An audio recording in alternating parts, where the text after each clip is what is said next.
Boa noite a todos e a todas. É uma alegria muito grande a gente chegar nesse penúltimo encontro do ano na formação humanizada de Mogi das Cruzes e Mendes. Em parceria, os dois municípios trabalham por uma educação humanizada. Eu agradeço a presença do Roberto, que está aqui dando suporte na sala, né? O Roberto é de Mogi das Cruzes, a sala é cedida por Mendes. Então, a gente tem uma parceria bem forte aí, bem gostosa, que já foi ao longo de um ano que a gente está nessa formação. Hoje, a gente tem a presença da Ana Cláudia Arruda Leite, no Instituto Alana. Ela foi convidada pela Maria Paula, secretária de Mendes, e ela vai trazer uma fala, um diálogo sobre o brincar livre, um gesto de resiliência e saúde na infância. E, Ana Cláudia, eu acho mais interessante você contar um pouquinho sobre você do que eu abrir aqui o seu currículo e ficar lendo os seus títulos. Esse material já foi tanto para o Instagram quanto para o Facebook, então eu acho legal você se apresentar, falar o que você considera que é importante. Junto com os alunos, realizamos um experimento. Não é experimento, não? Tudo vai acontecer no tempo certo, no tempo correto. O companheiro Álvaro. Enquanto gente mutado, só quem foi chamado aqui a Cacau pode falar. Tem que abrir o microfone, tá? Oi, gente. Boa tarde, boa noite já, né? A todas, a todos. Eu vi agora que eu não mudei aqui meu nome, né? Tá Cacau Leite aqui, é o meu apelido, acaba sendo bem presente também. Mas meu nome é Ana Cláudia, fiquem à vontade de chamar de Ana Cláudia, Cacau, enfim.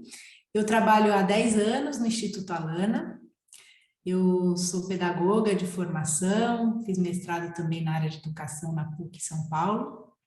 Eu moro atualmente em Campinas, mas sempre vivi em São Paulo, na capital, né? E desde a graduação, assim, antes até no ensino médio, eu me engajei assim, muito nessa área da educação e da infância. Então, já faz mais de 20 anos que eu trabalho nessa área. E, ora, próximo às escolas, né? O Alana, para quem não conhece, é um instituto, né? Eu vou falar depois mais para frente dele, que trabalha muito voltado para a infância. E antes do Alana, eu trabalhei também quase 10 anos na Aliança pela Infância, que é um movimento bem conhecido no Brasil, que promove a Semana Mundial do Brincar. Fui também do grupo gestor da Rede Nacional Primeira Infância. Então, essa temática da infância me acompanha há muitos anos. Eu tenho uma filha, estou grávida também da minha segunda, estou com 7 meses. Então, se eu, por acaso, aqui precisar pegar um biscoitinho, é por conta da gravidez, mas eu acho que eu não vou precisar, mas só para contextualizar também, né? Porque online a gente só vê o rosto, para dizer que eu estou imbuída até da infância, né? Estou aqui gestando uma nova criança. E é uma alegria ter recebido esse convite, né? Participar representando o Instituto Alana aqui com vocês. A Maria Paula, eu conversei com ela e a princípio ia ser esse momento apenas para Mendes, e a gente viu essa oportunidade de fazer junto, então agradeço muito esse diálogo com esses dois municípios que fazem um trabalho, acho que muito significativo, de fortalecimento, né, da escola como um espaço de comunidade de aprendizagem, como um lugar que promove, né, uma educação humanizada. Isso não é pouca coisa, ainda mais nos tempos que a gente vive. É essencial, né, a escola ter um olhar não só para o desenvolvimento integral, mas para essa valorização da comunidade, né, do entorno, do território e dessa visão humanizada mesmo das relações, né, que se tecem ali na escola e no seu entorno. Então, fico muito feliz de poder contribuir aí com a trajetória de vocês, formativa, participando desse penúltimo encontro. E a ideia é a gente poder conversar, muito inspirado num documentário recente que foi lançado pelo Território do Brincar. Como é um documentário curto, a gente vai poder assistir juntos e depois eu vou fazer uma conversa dialogando com vocês. Então, desde já, sintam-se à vontade para perguntar, para fazer comentários no chat. Vou somente pedir ajuda para a equipe que está apoiando, de repente, me sinalizar algumas perguntas, né? Porque às vezes eu não vou conseguir acompanhar o chat ao mesmo tempo. Então, para ir trazendo também esses destaques. Bom, antes da gente assistir juntos o filme, queria só contextualizar para quem não conhece, né? Que o Alana. Então, o Alana, ele é uma organização de impacto socioambiental que promove o direito e o desenvolvimento integral da criança. E também ele busca fortalecer novas formas de bem viver, né? Ou seja, a gente está, por exemplo, agora, né, o Alana na COP, lá no Egito, participando dessa discussão sobre a emergência climática, né, o aquecimento global, e como isso impacta principalmente as novas gerações, as crianças, né? E principalmente as crianças pobres, negras, indígenas, e que estão no mundo todo em situações de vulnerabilidade, né? Então, o Alana tem esse olhar para a infância de uma forma bem transversal, onde a gente atua dentro da área de educação, mas também com essas outras interfaces temáticas que também ou promovem o desenvolvimento da criança ou a protegem de situações de violação. Como, por exemplo, uma das primeiras iniciativas do Alana foi o projeto Criança e Consumo, né? Eles estão muito conhecidos daí, que ainda existe, um trabalho todo voltado para a prevenção do impacto do consumismo na infância e o impacto da publicidade dirigida para as crianças, né? Como isso gera todo uma série de comportamentos, de valores que são nocivos para as nossas crianças. Então, ele trabalha com essa visão mais ampla de temas que são importantes para que a gente consiga honrar as crianças, sejam as crianças que existem, né, ou aquelas que estão por vir, né, as novas gerações. Então, esse é o nosso compromisso. E dentro do Alana, né, a gente tem já há quase 10 anos, vai fazer agora o aniversário, o Território do Brincar, que é um projeto realizado pela Renata Meirelles e o David Hicks, e também um grupo que acompanha, de pesquisadores, que trabalham essa temática do brincar, trazendo principalmente através do audiovisual essa possibilidade de a gente conseguir olhar mais profundamente para o que as crianças brincam no Brasil e afora, e o que esse brincar nos revela sobre as crianças, sobre as suas potências, sobre as suas qualidades, sobre as suas descobertas, sobre quem são as crianças, né? E ele muito se motiva pela pergunta, assim, na verdade, não a pergunta, mas a contraposição a uma resposta que o adulto contemporâneo, inclusive nós, comumente damos, né, e falamos, as crianças não brincam mais, né? É muito comum essa frase, já há um bom tempo, de pais, educadores, que dizem que as crianças não brincam mais. E o território, já há bastante tempo, vem se propondo a olhar para isso. Realmente as crianças não brincam mais? Ou elas brincam de outra forma? Do que elas brincam, né?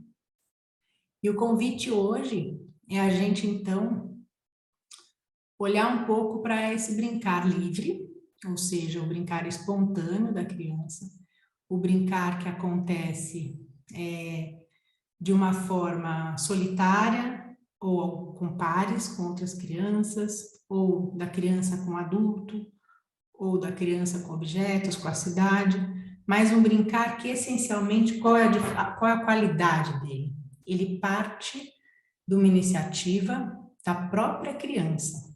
Por isso que esse adjetivo livre fortalece, na verdade, o significado profundo do conceito de brincar, né? Que é um gesto, uma ação que parte da liberdade daquele que brinca, né? Ele parte do seu desejo, da sua curiosidade, da sua livre iniciativa de se pôr numa situação brincante, onde o brincar é a linguagem, né? A Maria Amélia Pereira, Pel, que faleceu recentemente, né, esse ano, que criou a Casa Redonda, ela falava com muita beleza isso, né, que o brincar é a linguagem da criança, essencialmente. É a linguagem do ser humano pequeno. A Lídia Ortelli também traz isso com muita força. E essa linguagem, né, permite à criança ir se apropriando de si mesma, do seu próprio corpo, quando ela é bebezinha, né, que ela vai brincando com as mãos, com os pezinhos, etc. Depois se apropriando do outro, do mundo, né? Então é essa a primeira linguagem relacional com a vida, é pelo brincar. E esse brincar livre, infelizmente, na maioria das escolas, não vou ser generalista, ele pouco é valorizado nas escolas. Ele pouco tem espaço para se manifestar, porque a gente vive numa sociedade onde a ideia de preenchimento do tempo, né, mais do que a experiência do tempo, a vivência do tempo, a gente consome o tempo, assim como a gente consome a natureza, consome as coisas. E nessa relação predatória com a vida, né, no modo capitalista, consumista, a gente também acaba transferindo isso para as crianças, fazendo com que o tempo dela, seja dentro de casa, seja na escola, seja consumido ao invés de vivido. O tempo dela seja totalmente preenchido com atividades, né, constantes, com uma rotina muito exagerada de demandas e fragmentada muitas vezes essa rotina, impossibilitando a criança ter experiências significativas, ter experiências como brincar livre, onde ela se autodetermina naquela atividade, né? Onde ela consegue, no tempo e no espaço, ter autonomia, ter o exercício de protagonista, de construção dos seus jogos, dos seus brinquedos, onde ela exercita com força a sua imaginação criadora. Então, é esse brincar livre, né, que a gente aqui vai conversar, e vamos nos inspirar num documentário que foi feito durante a pandemia, já numa etapa da pandemia que ele estava mais para o final da pandemia, onde começa as crianças a pontualmente saírem mais de casa. E esse documentário, ele foi fruto de uma pesquisa do Território do Brincar, onde em 2021, no final já de 2021, a equipe de pesquisadores ouviu 24 famílias da Grande São Paulo, com crianças de 3 a 12 anos, residentes em vários contextos, né? Apartamento, casas, ocupações, aldeia indígena, condomínios, crianças de várias classes sociais, com deficiência, sem. Então, crianças bem diversas. E a ideia era convidar esses pais, esses avós, esses cuidadores, a observar o brincar livre, espontâneo de suas crianças nesse contexto da pandemia. E nos contar contar, né, para o grupo de pesquisadores o que eles observaram.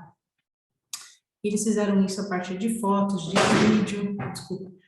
E esse exercício de olhar, ele revelou muitas coisas interessantes, seja para os pesquisadores, seja para os próprios familiares, né? E uma das principais coisas que mostrou é que o brincar, mesmo que a gente, como eu falei, viva numa sociedade que a todo momento tende a massacrar a infância, né? No sentido assim de que a gente pouco respeita o tempo da criança, né? Pouco respeita, e eu não estou falando isso de uma classe social específica, de uma região, isso é no mundo todo, né? A gente tende a acelerar o processo da criança, considerando que ela, como se fosse ela ser alguém quando ela já é alfabetizada, quando ela já domina coisas que o adulto sabe, né? Como se o bebê não fosse alguém, como se a criança pequena não fosse alguém. E não percebe que ali, na primeira infância, e principalmente de 0 a 3, é onde se forma a base do ser humano. É onde se forma toda a base, não só do ponto de vista neurológico, né, que o cérebro, nesse período de 0 a 3, ele tem uma plasticidade tamanha que a gente não vai ter em nenhum outro período da vida. Então, ali se cria uma quantidade de sinapses, uma quantidade de habilidades e aprendizagens que a gente vai levar para toda a vida, mesmo tendo as podas neurais. É um período muito fértil, mas também toda a base no sentido motor, né, corporal, toda a nossa base no sentido afetivo, né, o modo como a gente é recebido no mundo, acolhido no mundo. Isso determina muito o nosso modo de nos amarmos, nos aceitarmos, confiarmos em nós mesmos, confiarmos no mundo. Então, toda essa base de vínculo, de afeto, base emocional, né, nasce nesses primeiros anos de vida, né? E essa base, depois, a gente pode fazer muita terapia para trabalhar, mas é ali, né? Seja o lado bom da infância, o lado ruim, a gente é fruto de toda a história, né? Não é só das coisas boas que vivemos na infância, também das marcas sofridas. Mas é nesse período que a gente tem a nossa maior, a maior plasticidade em todos os sentidos, inclusive corpóreo, né? A nossa capacidade corporal, nosso desenvolvimento intelectual, da fala, e ético também com a vida, né? Então, a infância, ela é muito importante, ela tem sido mais valorizada, mas ela ainda, nessa questão, principalmente do tempo, ela é pouco respeitada na sua temporalidade. A criança é muito apressada sempre, né? Ela sempre, vamos logo, né? E a escola tende a também fazer isso, com recreios minúsculos, né? De 15 minutos, onde ele tem que lanchar, brincar, ir ao banheiro, conversar com o amigo da outra sala que ele quer visitar, tudo em 15 minutos. E mesmo as aulas, né, a gente ainda tem uma rotina que é muito fragmentada e tem todo esse desafio de como fazer uma escola que possa ter um olhar mais sistêmico, né? Então, tudo isso, assim, para dizer que a gente, como sociedade, ainda vive esse dilema. Há um reconhecimento da importância do brincar, melhorou muito, né, nos últimos anos, nas últimas décadas, o próprio reconhecimento da importância da infância, mas ainda numa visão, às vezes, muito, muito economicista. Ou seja, vamos investir na infância porque isso nos poupa, e também é real isso, nos poupa futuramente economizar em saúde, em violência, em segurança pública. É real? É. Mas a gente também tem que investir na infância porque a criança já é, né? Ela precisa desse olhar cuidadoso, amoroso e de proteção e desenvolvimento, né? E claro que isso tem impacto futuro, mas a gente não pode ter sempre essa relação de causa e efeito, porque é essa relação de causa e efeito que nos faz também olhar para o brincar de um jeito utilitarista. E as escolas fazem isso muito, ou seja, ao invés de valorizar o brincar livre, a escola normalmente quer usar o brincar de um jeito que é antagônico à essência do brincar, que é o quê? A brincadeira dirigida, né? Que no fim não é mais brincar, é atividade pedagógica. E tem o seu lugar, tem o seu valor, mas é outra coisa. E às vezes a escola tem dificuldade de valorizar o brincar em si, né? O brincar espontâneo da criança. E valoriza o quê? O brincar que o adulto faz dirigido, onde ele coordena a brincadeira, ele propõe a brincadeira, todos brincam ao mesmo tempo daquilo. E aí, com isso, eu não respeitei que 30 crianças não necessariamente querem brincar da mesma coisa, ou tenham a mesma, né, naquele momento, não querem fazer ciranda, eles querem brincar de casinha, querem brincar... Então, esse brincar dirigido, que é muito valorizado na escola, ele não é sinônimo do brincar livre, né? Ele é sinônimo mais das atividades pedagógicas, que tem a sua finalidade, que tem uma intenção por trás, que é pensada pelo adulto, planejada pelo adulto e organizada pelo adulto. E que na escola tem o seu lugar no currículo. Mas também precisa ter o seu lugar o brincar livre. Que quem vai determinar a finalidade, o tempo, o espaço é a criança. E o que cabe ao adulto? Não cabe tomar um cafezinho e deixar a criança sozinha, claro que não. Cabe ele organizar esse espaço. Ele dá condições para as crianças brincarem de uma forma potente. E ele faz isso como? Primeiro, garantindo o tempo. Se ele não garantir tempo, não tem como as crianças, né, na escola brincarem. Ele garantir esse tempo. E outra, trazer bons materiais, bom espaço para que as crianças enriqueçam a sua imaginação, enriqueçam a sua criatividade, possam ter boas trocas entre si, né? Ele trabalha, então, nos materiais, no tempo e na mediação, claro, de conflitos e também trazendo repertório. Ele pode trazer um repertório lindíssimo que a gente tem da cultura da infância brasileira, por exemplo, que é o que é a cultura da infância? Justamente as brincadeiras, os jogos, as cantigas, as histórias. E isso a gente tem grandes pesquisadores no Brasil que trouxeram esse repertório, né, à tona, e que vocês, como professores, podem nutrir as crianças desses elementos, né? Então, ele vai potencializando, como está aqui dizendo a Eliane de Mendes, né, ele vai potencializando esse momento, ele vai enriquecendo, porque o adulto, sim, tem mais experiência no mundo. Então, ele tem o seu lugar, né? Mas no brincar livre, ele tem um lugar muito mais de criar as condições e trazer nutrientes, do que ser aquele que é o protagonista. O protagonista tem que ser o bebê, tem que ser a criança, tem que ser o jovem, né? No brincar livre. Então, eu queria trazer essas palavras para a gente começar, e aí agora eu queria que a gente assistisse juntos o filme. É um filme de um pouquinho menos de meia hora, cerca de meia hora, e aí a gente terminando o filme, a gente volta a conversar. E aí eu acho que a gente pode fazer de um jeito bem dialógico, tanto em função das coisas que eu trouxe agora, como do vídeo. Vocês fiquem à vontade de fazerem perguntas e considerações, tá bom? Então, Roberto, você põe o vídeo para a gente, por favor?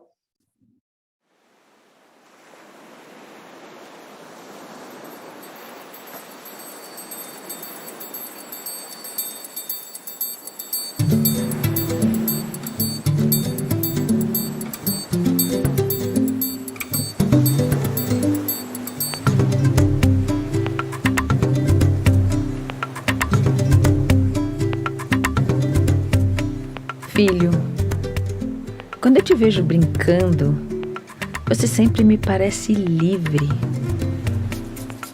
Quanta potência! Mas tenho me perguntado se o seu brincar e de outras crianças pode enfraquecer e ser menos livre.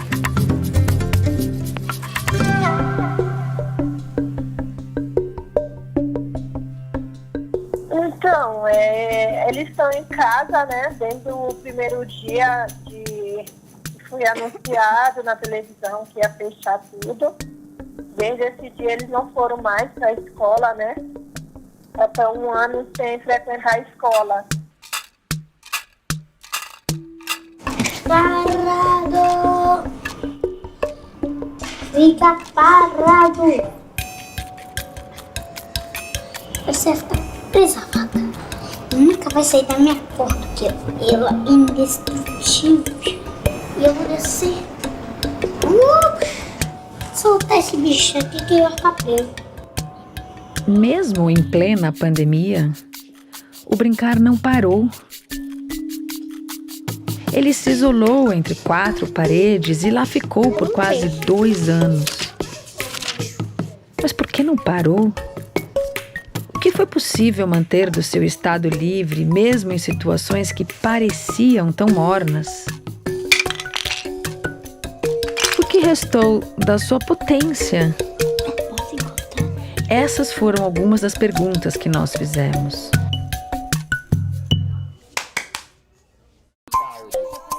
A nossa equipe de pesquisadores do território do brincar queria ouvir o que o tempo de isolamento prolongado estava causando no brincar das crianças. Então, entre 2021, no ápice do isolamento, até 2022, nessa fase atual de transição, conversamos com 24 famílias da cidade de São Paulo. Convidamos pais e mães de diversos contextos e realidades a observar o brincar, a contar o que estavam vendo e enviar vídeos dos seus celulares. Para alguns, só de aceitar esse exercício de observar o brincar, começou a transformar a sua relação com as crianças. Eu me percebo prestando atenção em coisas de uma maneira diferente. Que é isso? É legal mesmo, porque é isso, é mudar o olhar da casa também, né? Mudar o olhar dos adultos e dar mais chance, inclusive, pro brincar ganhar sentidos, né? Fazer sentido pra família toda.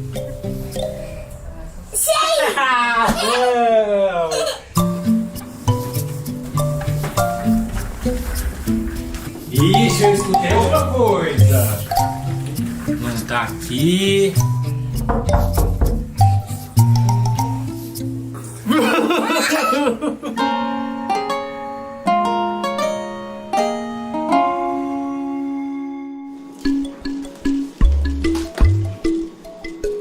Acho que no fundo essa coisa toda que tem me mobilizado é de pensar que a perda do contato, a perda das experiências não se resolve com a gente forjando experiências, sabe? Essa é uma coisa que a gente nunca sabe se ela não está boa. A gente só sabe quando a gente corta mesmo.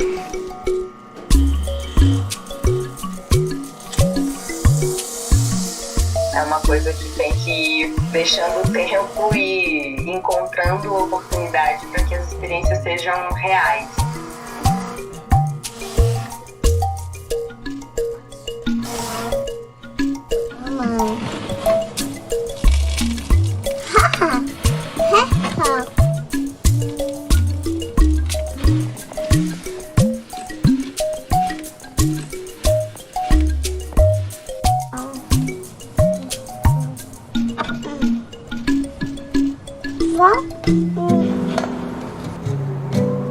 Na primeira pesquisa, foi comum ouvir pais e mães contando das descobertas que fizeram juntos, em família. Mas nessa segunda fase da pesquisa, depois de tanto tempo de isolamento, o cansaço era nítido e a disposição para observar ia se afastando. Ou seja, ficou cada dia mais difícil de enxergar o brincar. E assim, eles ficam muito em casa, eles bagunçam bastante, nada fica no lugar, brigam entre eles. E eu fico muito estressada, né? Porque além da rotina deles, eu ainda tenho que trabalhar, né? Com o preço que tá as coisas, né? Tudo muito caro, com 3 crianças, para fazer todas as alimentações, né? Porque assim, eles sempre ficaram em creche. Agora eu não sei, minha vida é 24 horas com eles, né? E aí que Nesse período eu tive muita crise de ansiedade, tive que tomar remédio forte, né, para mim conseguir dormir.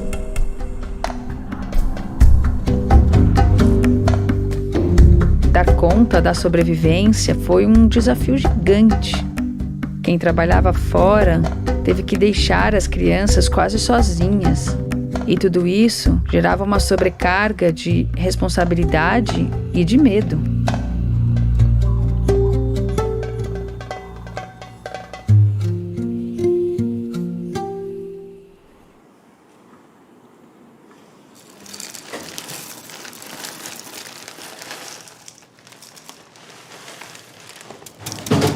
Quando a gente voltar, você vai arrumar seu quarto, viu? Tá bem.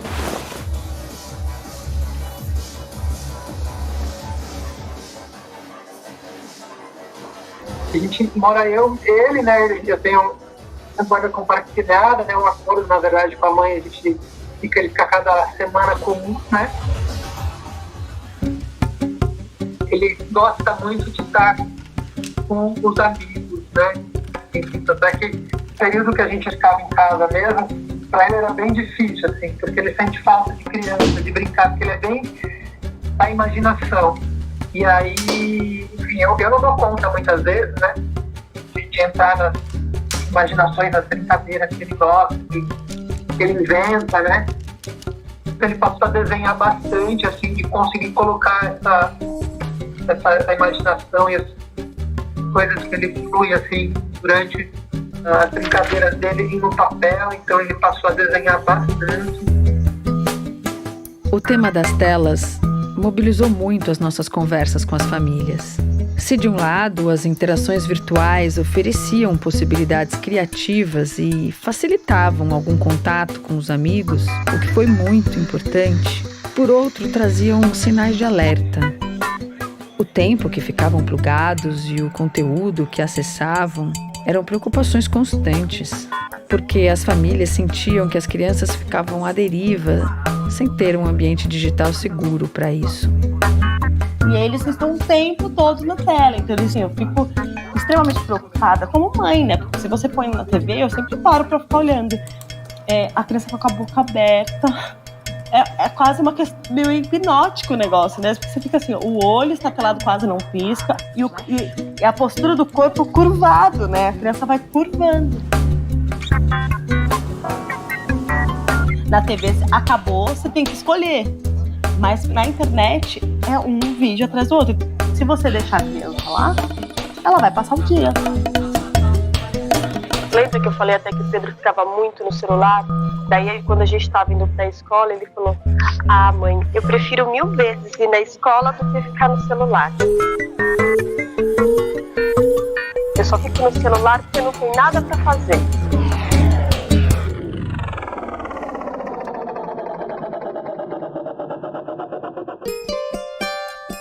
E mesmo com tantas dificuldades e em espaços tão pequenos, o brincar não parou.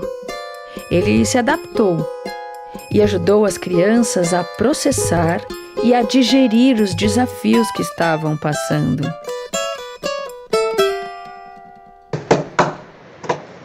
Eita, caiu no chão! Olha, tá fazendo o quê? Não acabou de mim, né? Eu sou o quê? Olha, agora eu vou fazer a casa. Ah, cadê essa? Esse vai ser meu quarto. Eu vou ter um chicote de chave. Epa! Quase que eu caio. Cadê? Eu vou ter biscoito, entendeu? Ah, já vai estar com tranco. É delicioso. Ah, no chão a gente dorme sem isso. Eu também comi o seu peito. Seu quarto é desse lado do meu. Ai! Ah, então é hora de dormir.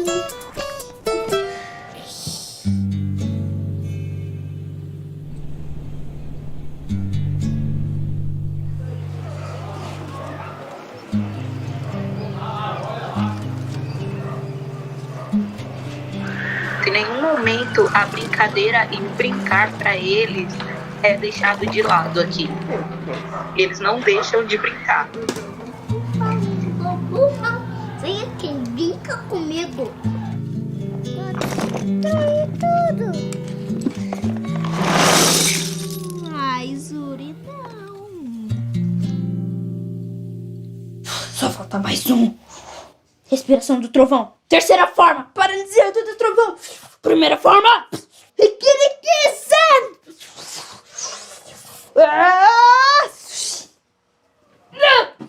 Lute também com sabedoria. Não use tudo de uma só vez. Agora!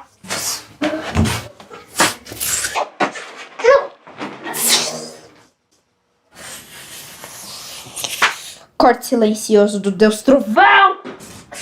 Brincar com ninjas, lutas, espadas, mundos imaginários, eu não sei nem explicar assim, direito do que ele brinca, porque é algo tão dele que é muito difícil para nós adultos ter uma imersão naquele mundo que ele está, sabe?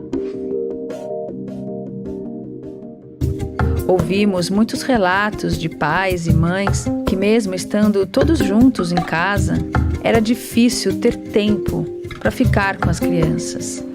Mas quando conseguiam, isso criava um salto de qualidade na relação deles. Não dá pra gente trabalhar o tempo todo, porque o trabalho não vai acabar. A gente vai ter que determinar por um ponto. É isso, marcar um horário de começo e de fim. A barata pequenininha pegou ela. Aí o passarinho põe ela no chão.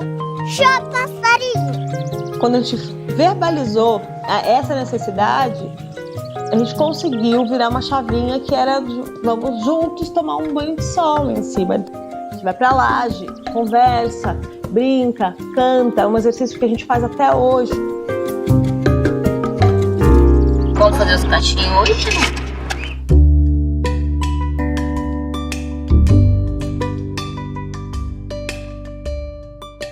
Então, eu trabalho das 8 às 6, né? Eu chego em casa aqui praticamente 7h30, quase 8 horas. No sábado, eu tenho pra fazer tudo que eu tenho que fazer dentro de casa, pra domingo eu ter tempo pra ele.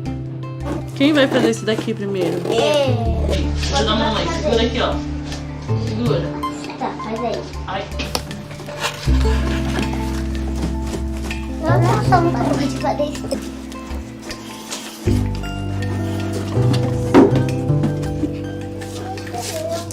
Peraí.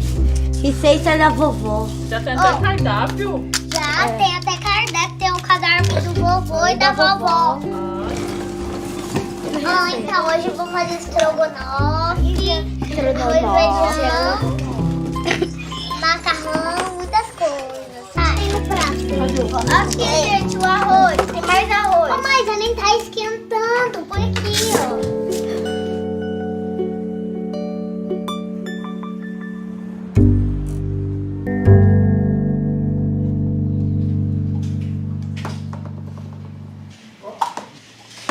Então eu vou querer um café. Sim. E um bolo. Sim. O bolo é do que hoje? Cenoura? Sim. Beleza. Aí você me chama quando estiver pronto? Sim. Então tá bom, tô esperando ali. Ó, tem a mochila de entregadora. Sim. Sim? Esse. O telefone para fazer pedido, boa. Eu não lembro como chegou isso, mas ela criou a questão dela ser a entregadora, que vem com uma mochilinha e que tem a comida dentro, então ela vem dar a comida para você e tal, e recebe o pagamento e tal. É muito legal como eles vão transportando, né? A vida para esse lúdico, assim. Isso é muito, é bonito de ver, é muito bonito. Oi. Urso. Ei.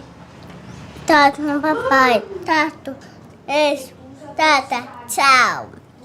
Ô moça, eu fiz um pedido de um bolo. Sim. E de um pão de queijo. Eu tô com muita fome. Olha lá, pai. Tato. Hã? Leva, pai.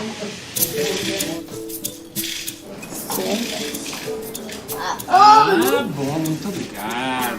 Posso comer? Sim. É de cenoura, né? Você falou? Sim.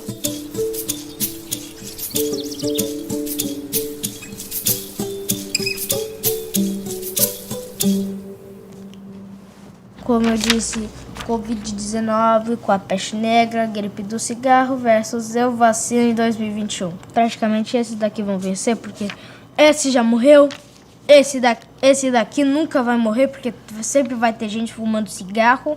E Covid-19 que vai morrer daqui a pouco, porque a pandemia tá quase acabando.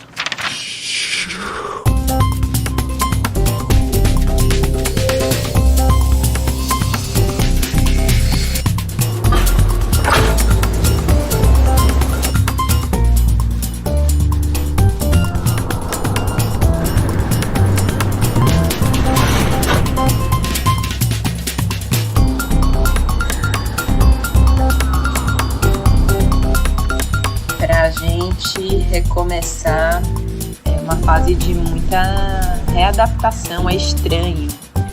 Ao mesmo tempo que a gente quer, a gente tem receio. Ao mesmo tempo que as coisas parecem ter voltado ao normal, não é normal ainda. Tira sua máscara lá.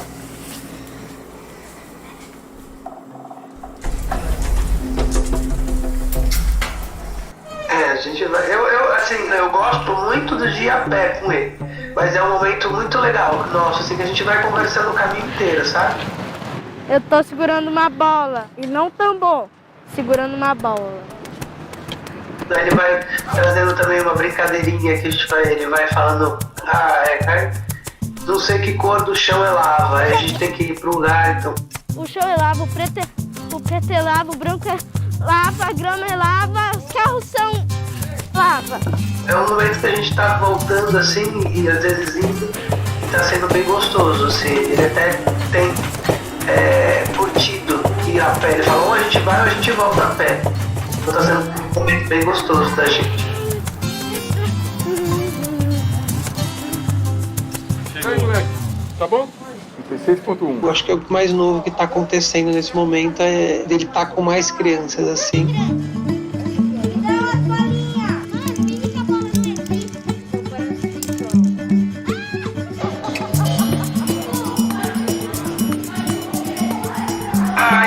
A brincadeira praticamente deles é brincar de qualquer coisa que tenha que correr. Então, eles gostam de brincar de pique-bandeira, de pega-pega. Se é pra correr, eles adoram. Eles passam o intervalo inteiro correndo.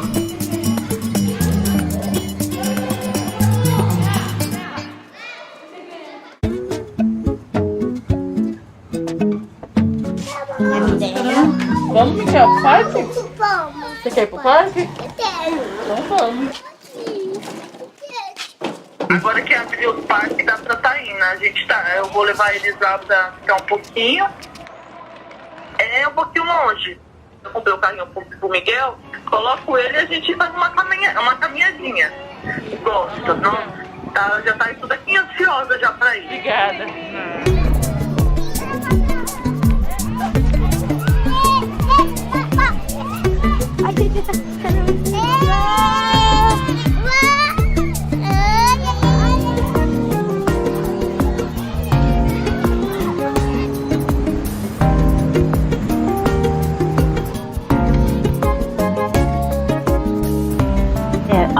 Algumas mudanças nós fizemos, né? Assim, pensando o normal, ressignificando o normal, né? Repensando a normalidade aí. A gente já tem abertura do comércio, né? A gente já tem uma rotina voltando ali, né? Mas a gente criou alguns hábitos. O dia tá bom, então tem sol, a gente não fica em casa. Mesmo que a gente tenha uma laje para ficar, a gente pode ficar em casa, mas a gente já ficou muito tempo em casa. Você vai pro parque, você tem mais espaço, dá para manter o distanciamento. Ela gosta de andar de patins, então vamos criar, vai andar de patins em um lugar maior. Então vamos juntos jogar bola. Então a gente inseriu isso na nossa nova rotina.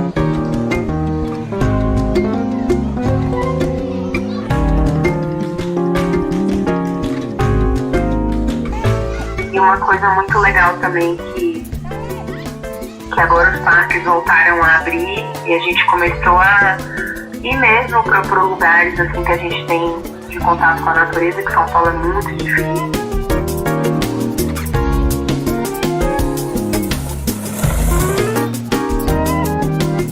Nesse momento em que puderam sair, ficou muito claro para essas famílias que parques, praças e políticas públicas de lazer basicamente, qualquer contato com a vida lá fora, com a natureza, são mais do que um direito. São espaços que ajudam a respirar e a se sentir vivo. Uma experiência totalmente oposta à pandemia.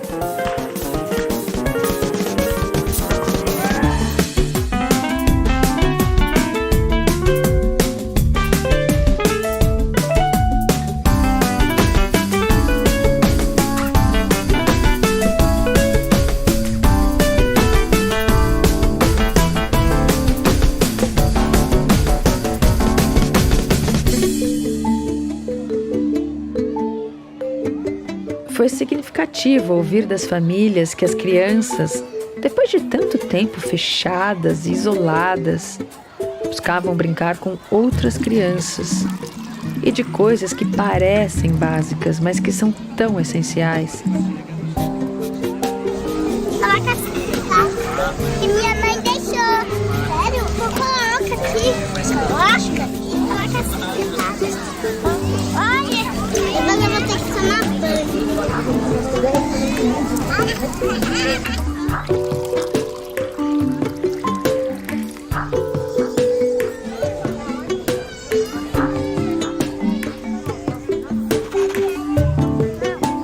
Durante todo esse processo, a gente percebeu que quem conseguia observar o espontâneo das crianças, e isso não foi fácil, passou a ver detalhes que já existiam, mas que antes não eram notados. Aí acho que o que mudou nesse tempo de a gente fazendo essa observação um pouco mais sensível, digamos assim, né? Mais aberta a coisas que a gente não classificava como brincadeira, agora eu percebo essa intencionalidade ou essa forma de criar uma coisinha, mesmo que seja rápida, né? E lentamente foram entendendo o quanto mudar o jeito de ver aumenta a nossa percepção para o mundo ao nosso redor. E essa descoberta das famílias nos inspirou a vasculhar o trabalho dos artistas de rua, que nos convidam a ver a cidade com outros olhos e brincam com isso.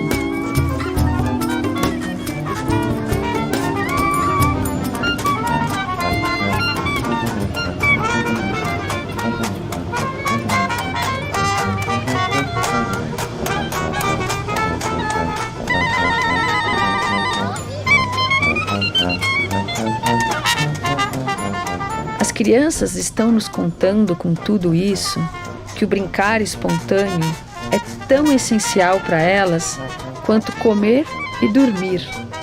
É como um impulso de vida.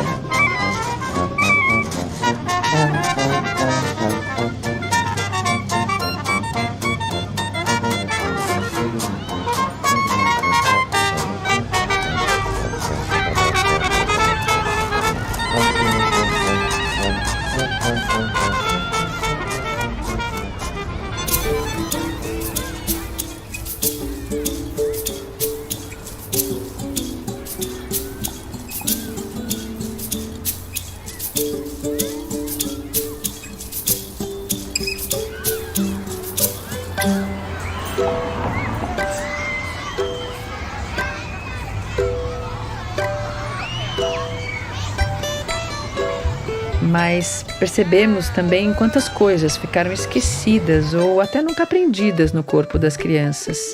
E elas estão pedindo ajuda para retomar a sua autonomia.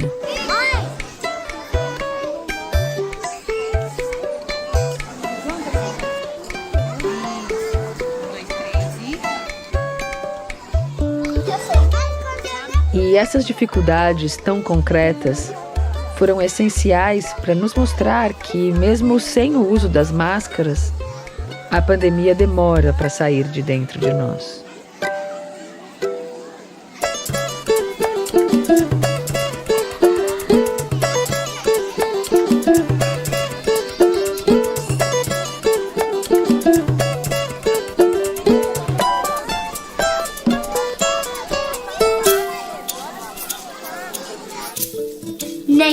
Não desista. Não desista. Desista. Não desista. Nem, não desista! Gente, o Ney disse que não vai mais desistir! Yeah. Adeus, Ney! Filho, não desista da sua liberdade. Hoje, enquanto você brinca, dá pra ver que ela está em você. Depois, essa liberdade vai ter outra forma, mas ela está aí, plantada. Brincar é feito uma semente. Está sempre pronta para germinar e alimentar toda a potência que nós somos. Vai ter, ajuda a colocar! Pronta? Ó, você fica aqui. Não, ó, tu levanta, 3, 2, 1 e...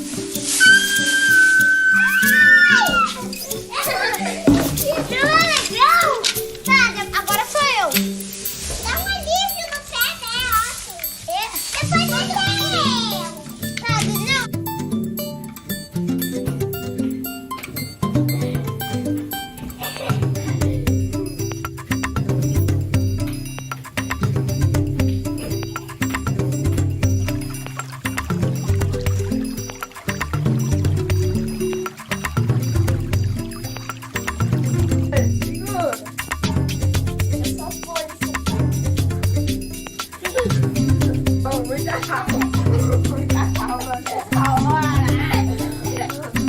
Cuidado, hein? Vai, devagarinho. Vai, vamos lá.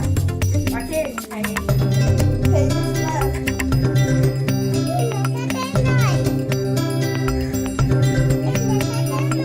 Cadê o Arthur?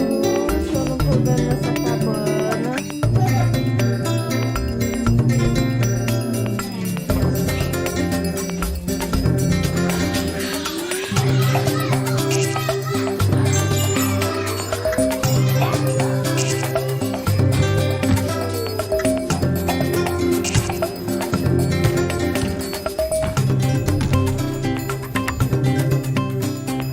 Uau!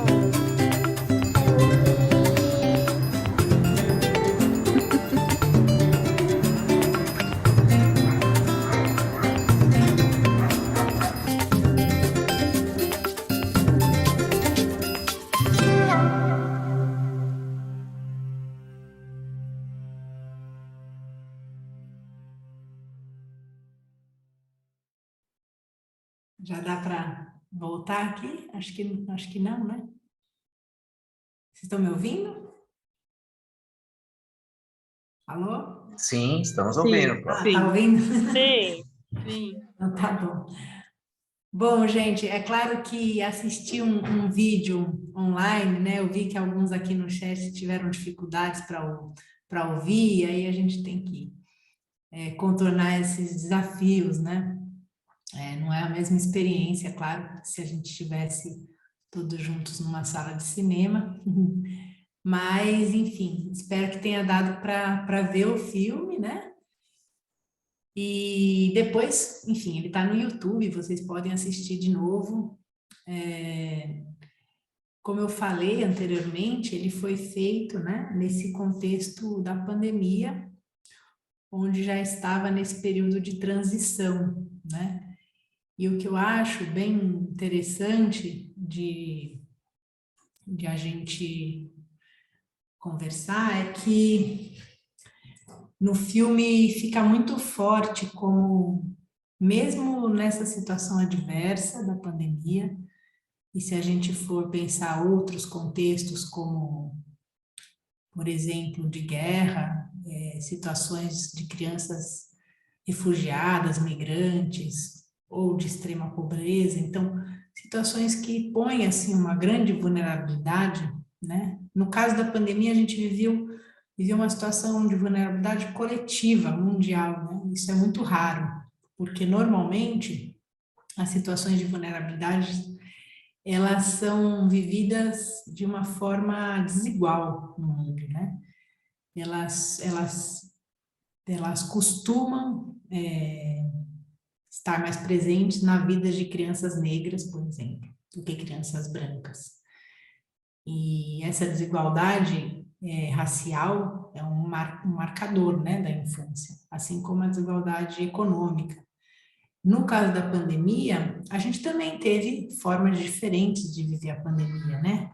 Famílias que puderam trabalhar em casa, outras que tiveram que sair todos os dias para trabalhar, famílias que perderam o emprego, que foram morar em situação de rua, então também foi desigual. Mas tivemos esse denominador comum de um contexto vulnerável, onde a vida estava vulnerável, né? Onde a gente tinha muito presente essa questão da morte, né? Muitos perderam pessoas.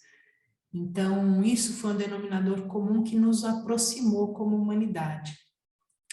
E espero que tenha também fortalecido a nossa capacidade de empatia diante da dor do outro. Espero, porque a humanidade não é fácil, né? Estamos ainda com problemas muito básicos no mundo, né? Então, espero nesse sentido de que tomara que tenhamos aprendido, né, com esse momento. Mas uma coisa que é visível, e no filme mostra isso com muita força, é que mesmo nesse contexto adverso, a criança, ela tem no brincar um refúgio. O brincar para ela é um lugar de resiliência, é um lugar que ela consegue encontrar um impulso vital, encontrar um lugar de saúde, e saúde num sentido amplo, né? Saúde mental, saúde física, porque ela movimenta, ela brinca, ela usa o corpo todo, mas saúde mental também porque ela entra num estado de inteireza, ela entra num estado de plenitude, quando ela está brincando, ela está naquele momento presente, no aqui e agora, não está em outra coisa, ansiosa, porque está por vir. Então, ela tem uma qualidade, né, de vivência, que isso trouxe um resguardo para as crianças na pandemia. Como se o brincar tivesse trazido um grande círculo dourado, assim, protetor, né, das crianças. E mesmo com a dificuldade de espaço físico pequeno, né, muitas crianças não têm seu próprio quarto, não tem um quintal para brincar, não tem a rua, né, e na pandemia tiveram que brincar com o espaço que tem, e aí as casinhas embaixo de mesa, embaixo da cama, dentro do guarda-roupa, enfim, um lugar onde o corpo cabe, né? Às vezes a imaginação transcende, então para o corpo pode ser pequeno aquele espaço, mas isso não quer dizer que ele aprisiona a imaginação. A imaginação da criança ela é feita dessa liberdade, né, de conseguir transpor o mundo. Diferente de nós adultos, né, que olhamos a caneta e a gente só vê a caneta, né? Infelizmente. A criança não vê um avião, ela vê outras coisas, né? Ela pega e cola uma coisa aqui, faz um outro objeto, ela pega um cabo de vassoura, vira um cavalinho. Então, a criança, ela, como diz Manuel de Barros, ela transvê o mundo, né? Ela transforma o mundo.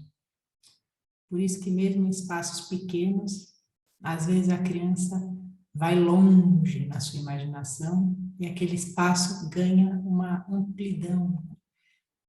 Ele se torna enorme.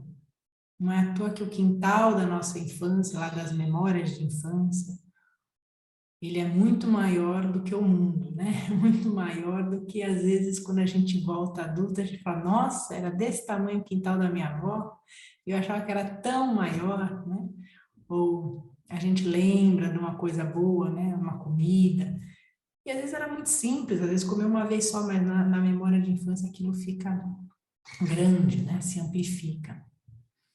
Então, o brincar, ele é constitutivo, né, do humano, assim, ele é um lugar de potência, que ajuda a criança a descobrir a sua potência, as suas qualidades, a sua força, a sua criatividade, a sua capacidade de resistir à dor, ao sofrimento, porque as crianças, também viveram momentos difíceis na pandemia, por exemplo, do luto.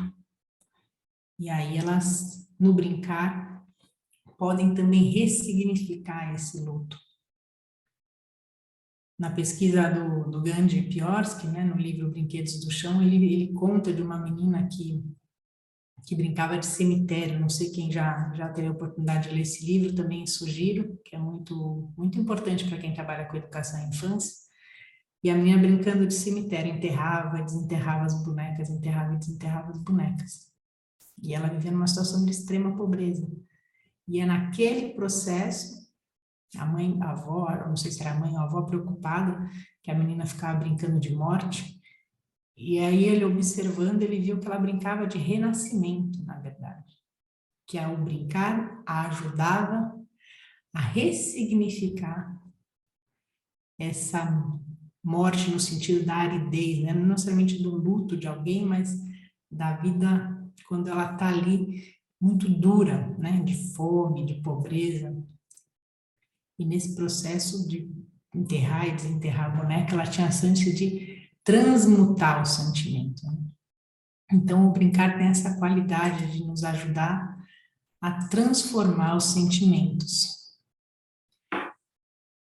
E assim, no filme, por exemplo, o menino fala, não desista, né? Nos convidando também, e ele a si mesmo se convidando e convidando os seus brinquedos a não desistirem, né?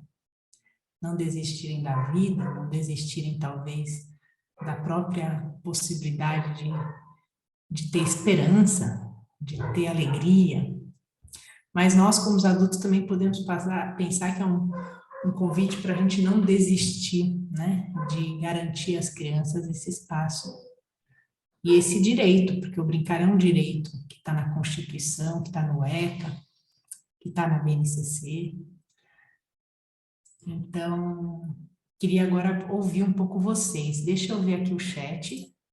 Não sei se alguém também quer me ajudar trazendo perguntas. Deixa eu ver se tem alguma aqui. Vou trazer um pouco os comentários, tá? Daí a gente vai costurando.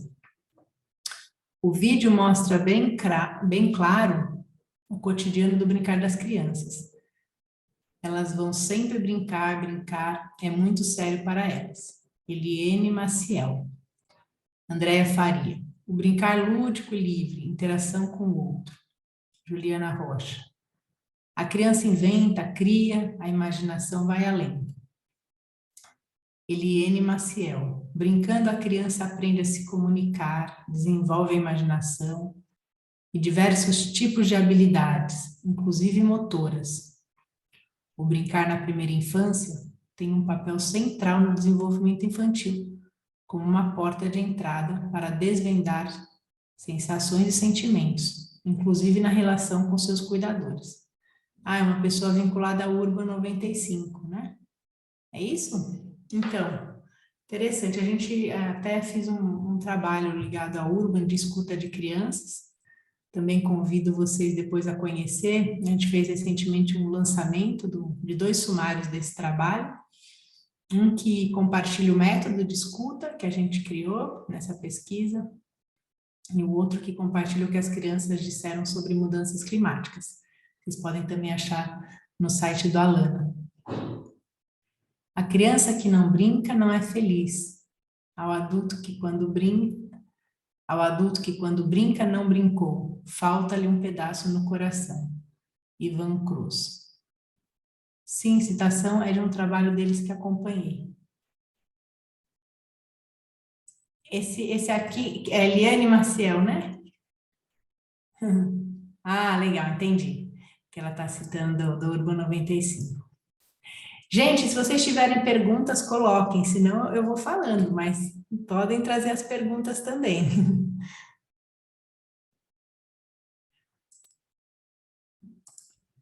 Eu acho interessante também um momento, né, que a Renata Meirelles traz, assim, que o brincar, esse lugar de impulso da própria vida, e esse sistema de equilíbrio do ser, né, ele como esse espaço de organização da criança.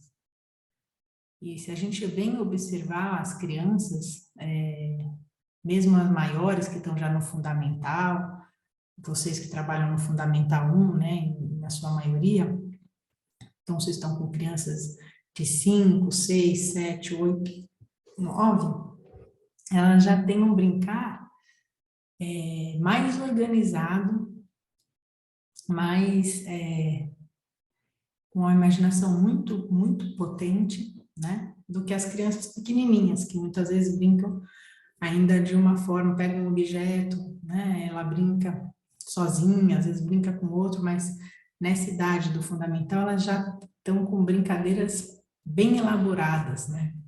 Não só porque elas já se apropriaram bastante de repertórios de brincadeira, como elas criam e recriam essas brincadeiras que elas aprendem com outras crianças ou com adultos, né? E a gente vê no brincar, quando observa atentamente, como o corpo inteiro da criança, ele é envolvido naquele gesto de brincar. Por isso que o brincar, ele é aprender, né? Ele não é outra coisa senão um alimento vital para o aprendizado, porque trabalha toda a corporealidade, o desenvolvimento integral da criança, né? Na brincadeira ela está trabalhando todo o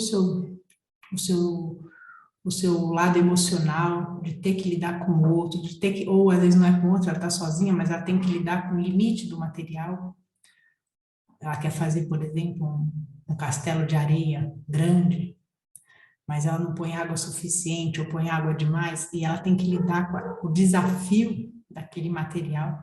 Ela quer pregar uma madeira na outra e não consegue para fazer uma casinha ou um carrinho de rolimã. Então, a própria materialidade traz desafios que a criança tem que em si, seja pela sua inteligência, buscar soluções, criar hipóteses, seja pelo seu sentimento de lidar com a frustração, de lidar com a raiva, de lidar também com a alegria de ter conseguido, né, fazer algo, conquistar uma coisa que ela almejou, que ela planejou. Então, ele trabalha todas essas habilidades ao mesmo tempo, né? A questão estética, ela vai fazer um bolo e ela enfeita com flores, né? Ela vai se fantasiar e quer se ver bonita, ela vai brincar de elástico, pular elástico, e tem naquele corpo, naquele gesto que pula, um movimento que também tem uma beleza. Então, ele trabalha muitas dimensões ao mesmo tempo. E é por isso que na escola, vocês precisam mesmo dar espaço para que esse brincar aconteça. Porque não é o momento do recreio, não é o momento onde não acontece a aprendizagem. É um momento onde a aprendizagem está acontecendo na sua máxima potência.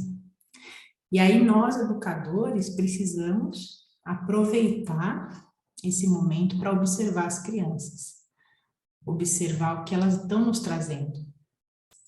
Porque elas trazem, por exemplo, muitas coisas que elas estão vivendo, de dores ou de contexto, né? Então, a gente nas brincadeiras pode perceber situações de excesso de tela, como foi apresentado, né, no próprio vídeo.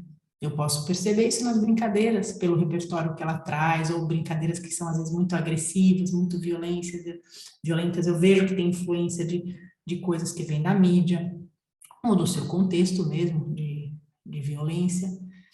Então, eu posso também ver coisas que a criança está vivendo, de dor, de dificuldade, e como professor eu consigo entender melhor cada criança, e entender melhor meu grupo.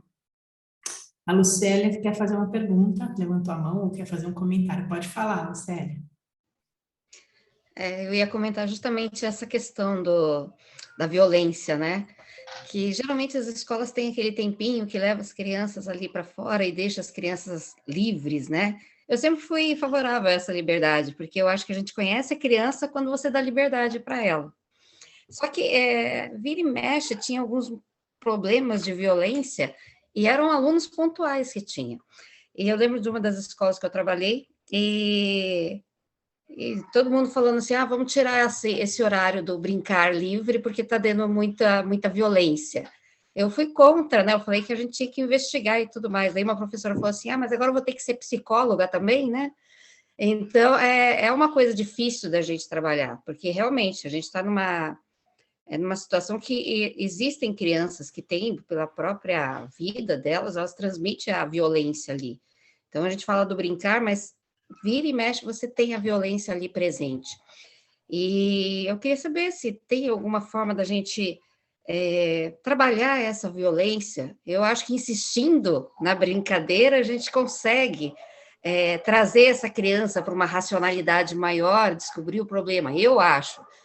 Mas é como eu te falei, às vezes você não tem um embasamento para você realmente fazer com que aquele momento do brincar seja um momento que a criança possa extravasar alguma coisa, mas ao mesmo tempo ela conseguir suportar isso, conseguir corrigir isso dentro dela mesma, porque ela não sabe, né? Ela não percebe o quanto que isso está interiorizado nela, né?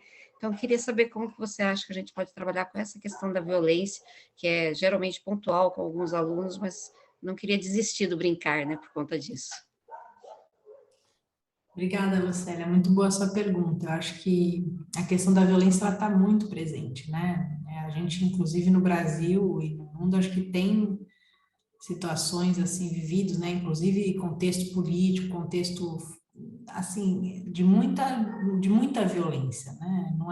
Não estamos num momento fácil.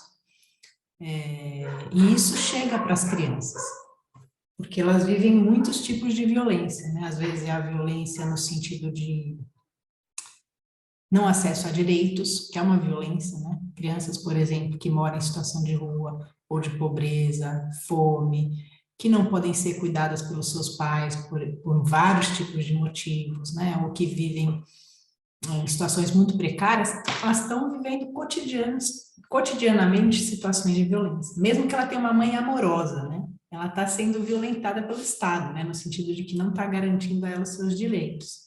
E a gente também vive violências no sentido físico, né? Violência doméstica, inclusive, aumentou muito na pandemia. A gente sabe que a escola tem um papel fundamental na proteção social das crianças. Então, com a pandemia, se aumentou, né, a questão da violência na infância, muito também porque as crianças ficaram em casa e por exemplo, violência doméstica acontece muito dentro das casas, né, e a escola não pôde ser esse lugar de refúgio, de auxílio.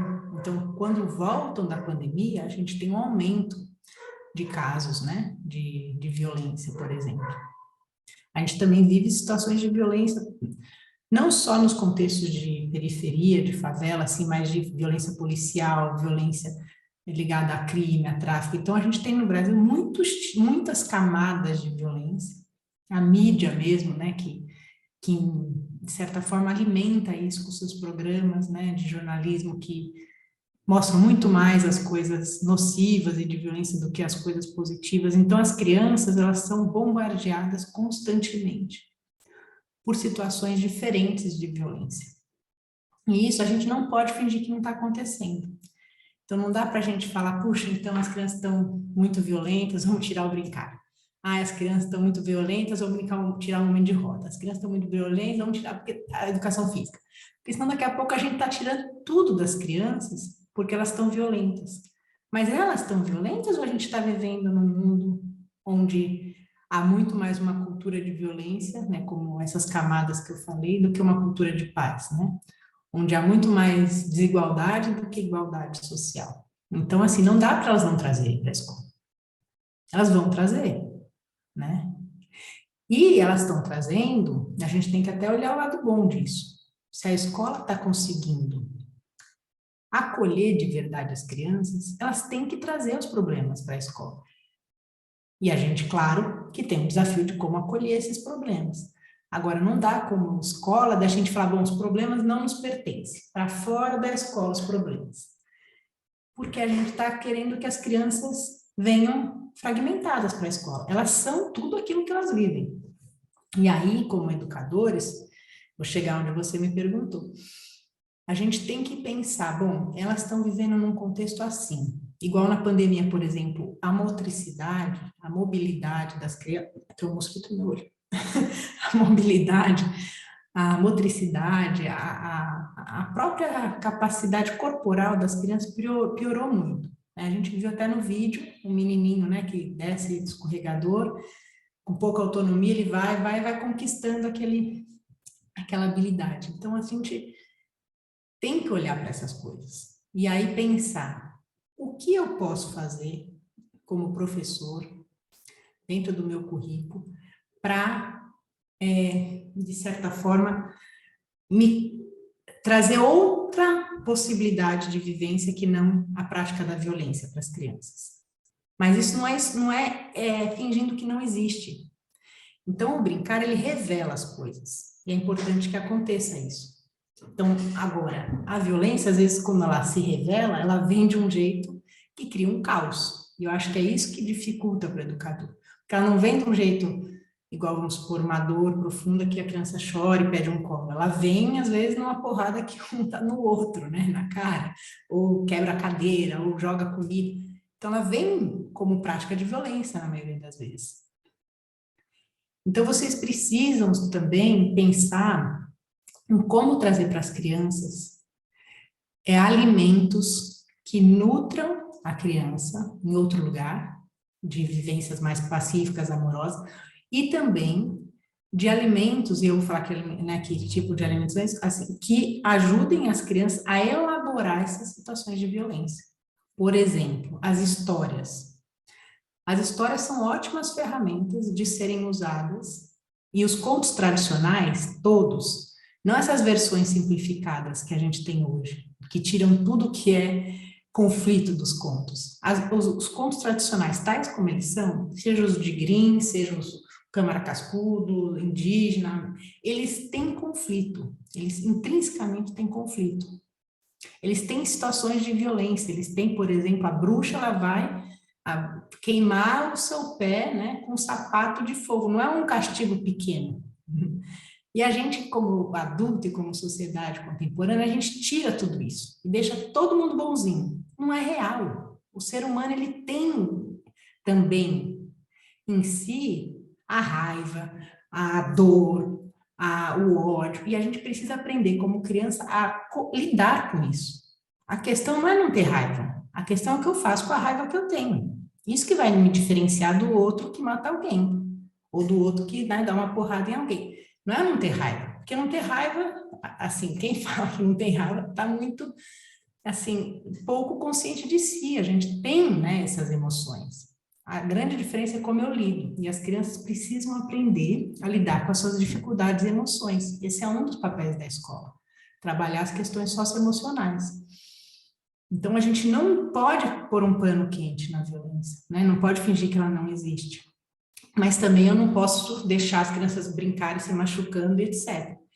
Então, eu preciso trazer, paralelo ao brincar, essas coisas que possibilitam a criança elaborar esses sentimentos, as histórias, as artes, ela poder desenhar e eu poder ver os desenhos dela como uma fonte de informação sobre o que essa criança está vivendo, que cores que ela usa no desenho, como que ela faz os traços do desenho. Ali eu posso perceber se ela está mais insegura, se ela está mais agressiva, menos. Então, eu usar essas coisas. E nas brincadeiras, eu também posso fazer a mediação, né? Trazer brincadeiras que auxiliem mais essas crianças numa convivência mais pacífica, né? E também vocês podem usar materiais que estimulem, no bom sentido aí, a agressividade para um lugar que ela pode ter a sua função. Por exemplo, uma criança que está com raiva, ela chegou assim na escola, você já vê que ela está, né, com muita raiva, independente do que ela viveu em casa. E ela chega na escola assim, você fala, nossa, ela vai bater no primeiro que ela vê. Tem criança que chega assim, não chega? Essa criança, não adianta, vai, senta aqui na cadeira, a gente vai... Ela está com muita energia. Então, às vezes eu preciso aproveitar a materialidade do mundo para essa criança conseguir trabalhar essa raiva. Então, por exemplo, vamos construir juntos uma cabana, né? Pega um martelo, madeira, pedra. Você que está aí, né, que veio com essa energia toda, vai carregar toda aquela pedra, vai martelar aqui essa parede. Ou pega uma argila que ele precisa, né, modelar, ou seja, ele vai gastar energia não na cara do outro, amigo, não quebrando o vidro da escola, mas numa coisa que eu trago para que ele, digamos, use aquela energia naquele material que não machuca, que é uma madeira, uma pedra, Então, vocês aproveitarem, eu sei que as escolas muitas vezes não trabalham muito com materiais diversos, mas é preciso, as crianças precisam desses materiais da natureza, esses materiais de arte, para conseguir se desenvolver. E eles nos ajudam nisso. Por exemplo, uma tinta como a aquarela, que é líquida, ela trabalha muito as emoções das crianças, porque ela não consegue controlar a tinta, a tinta é fluida. Então, a criança ela vai ter que trabalhar suas frustrações, sua necessidade de se despregar do controle. Então, assim, o mundo material também pode ser nosso amigo. Então, é a mesma coisa que eu dei o exemplo. Ao invés de pegar essa criança e isolá-la, eu vou tentar aproveitar esse impulso dela, mas ao invés de ser para uma coisa violenta, para uma coisa que exige força. Então, você vai correr, você vai bater numa tela aqui, você vai... Entende? Agora, não dá para fingir que essa energia não tem. Ela tem, inclusive, em nós, educadores. Um educador que vira e manda todo mundo calar a boca, ele também está sendo violento, né? Então, todos nós precisamos aprender como lidar com isso. E as crianças precisam de adultos de referência que consigam lidar com as suas emoções. E o jeito não é dizendo que não tem, que só ele é violento. Eu também sou. E é importante a criança perceber que o adulto mas a grande diferença é que ele consegue lidar com isso de um outro jeito e não ser violento, por exemplo, naquela situação. Né? Acho que esse é um grande aprendizado para as crianças e a gente pode ser uma referência nisso, né? Diariamente trabalhando a si mesmo, que também não é fácil, né? Não sei se eu respondi, Lucélia, mas... Deixa eu ver se tem alguma outra aqui. Ah, a Tina está com a mão levantada. Pode falar, Tina. Estou com a mãozinha levantada aqui. Eu vou te fazer uma pergunta, mas só contextualizar um pouquinho. Mogi das Cruzes é uma cidade que que recebeu a Urban 95. Então, alguns de nós aqui já fizeram algumas formações com criança e natureza, como parques naturalizados, desemparedamento da infância. Então, a gente curte muito tudo isso que você está falando, eu estou muito feliz. E a gente tem esse programa, né, de educação humanizada integral em comunidades de aprendizagem, e a gente já está há um ano nesse caminhar aí por essa nova construção social de aprendizagem e educação, como diz o José Pacheco. E assim, para mim é até um pouco complicado falar de violência e falar da escola, porque o meu olhar, às vezes, ele entende a violência talvez mais como esse último exemplo que você deu, né? Aquela professora que grita e todo mundo fica quieto agora. Eu acho isso uma grande violência. Mas eu vejo outras também, né? Que às vezes é melhor não comentar. Mas uma delas, que eu escrevo bastante, né? Quem acompanha minhas redes sociais vê, eu falo sobre por que a escola trata a criança a partir dos 6 anos não mais como criança, né? Agora ela senta numa carteira, dura, olha para frente, ouve o professor. E aí você vê esses movimentos como o da Urban, do Criança e Natureza, do Alana, que a gente fala do desemparedamento e a gente vê algumas distorções. Eu já vi gente falar que o desemparedamento da infância é trazer a internet para a escola. Tecnologia, meu Deus do céu, não entendeu nada. E aí tem um grande educador que também a gente admira pra caramba, que é o Tião Rocha, do CPCD, lá de Minas. E aí ele faz uma provocação que eu vou fazer para você, Ana Cláudia. É possível aprender tudo brincando?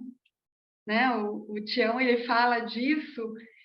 E aí eu vou incumpridar um pouquinho mais a minha provocação, né? Porque eu acho que a resposta é tão óbvia, se é possível aprender tudo brincando.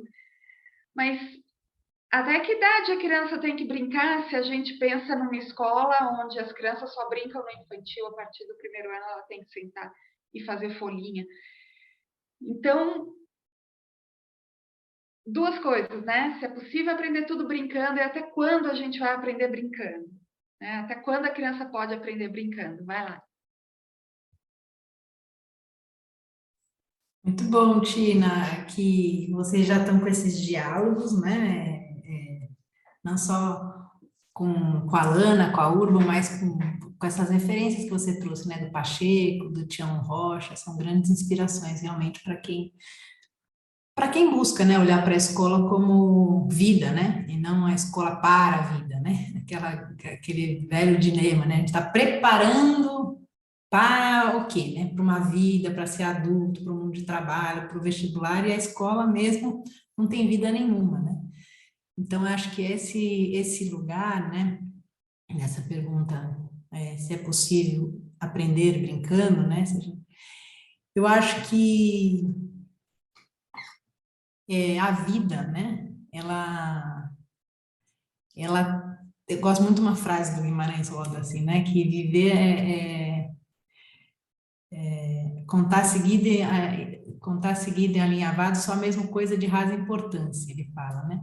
Que assim, a gente vive, tem uma mistura, né? No sentido de que eu não sei se a gente pode aprender tudo brincando. Talvez se fosse a Lídia respondendo, a Lídia Ortega, eu falaria que sim. Eu acho que não. Por quê? Porque eu acho que a vida ela tem várias tonalidades. Eu acho que sim, a gente pode aprender com a potência que tem um brincar, que é esse lugar do entusiasmo, que é o lugar da descoberta, que é o lugar da inteireza, que é o lugar da gente ter uma espontaneidade, né? Que é o lugar da liberdade, eu querer fazer aquilo e não porque alguém me impôs autoritariamente. Isso tudo, eu acho que seria muito importante de não só a criança viver, mas o ser humano viver ao longo da sua vida toda, porque seria um lugar de saúde e um lugar mais próximo do que a gente pode chamar de felicidade, né? De alegria, de sentido de viver. Agora, eu tenho uma visão de que por a gente estar nesse planeta, e o planeta não é fácil, e o humano não é um ser iluminado igual o Buda, a gente está no exercício de ser, né? De se transformar. Eu acho que a gente também vive emoções que são difíceis, né? Todos nós. E tem hora que aprender não é fácil, não é brincar. É esforço, é disciplina, é sofrido. Né? Quem já fez mestrado e doutorado deve saber o que eu estou falando. É sofrido, né? Pelo amor de Deus, gente. Você quer matar aquilo. Ou não. Tem hora que é uma alegria, mas tem momentos que é difícil aprender. Né? Mesmo a criança, quando está aprendendo a andar, eu lembro da minha filha. Minha filha era muito persistente por bebê. Mas dava até aflição, porque ela levantava e caía e batia a cabeça no mesmo dia 20 vezes, porque ela queria aprender a ficar de pé. E ela levantava, caía, levantava e caía, levantava e falava, meu Deus, para, tá machucando, né? E ela na persistência, porque ela queria conquistar aquele gesto de ficar em pé, mas ao mesmo tempo o corpo levando, né? Do mundo material as pancadas. E eu acho que a vida tem esse colorido, né? E a gente fica também feliz quando a gente ultrapassa uns desertos, né? Quando a gente consegue enfrentar as dificuldades, sejam elas nossas ou do mundo. Então, por isso que eu acho que, assim, não sei se dá para aprender tudo brincando, porque na vida a gente não está 100% feliz, a gente não está 100% alegre nesse estado de brincadeira. Mesmo a criança ela não está o dia inteiro num estado de brincadeira, nem num estado de imaginação criativa. Mesmo que ela tenha condições, e tem momentos que ela não está, que ela está no tédio, né? Que ela está brava, que ela não está ali na sua plenitude do brincar. Mas a gente precisa ter isso como um norte, ou um sul, melhor dizendo, para não você decoloniar, um sul.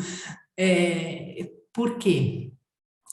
esse lugar que a infância nos inspira, que é o lugar do brincar, como o lugar da aprendizagem, o lugar da linguagem essencial de conhecimento da vida, ele tem uma qualidade que a gente fica procurando para o resto da vida, essa qualidade.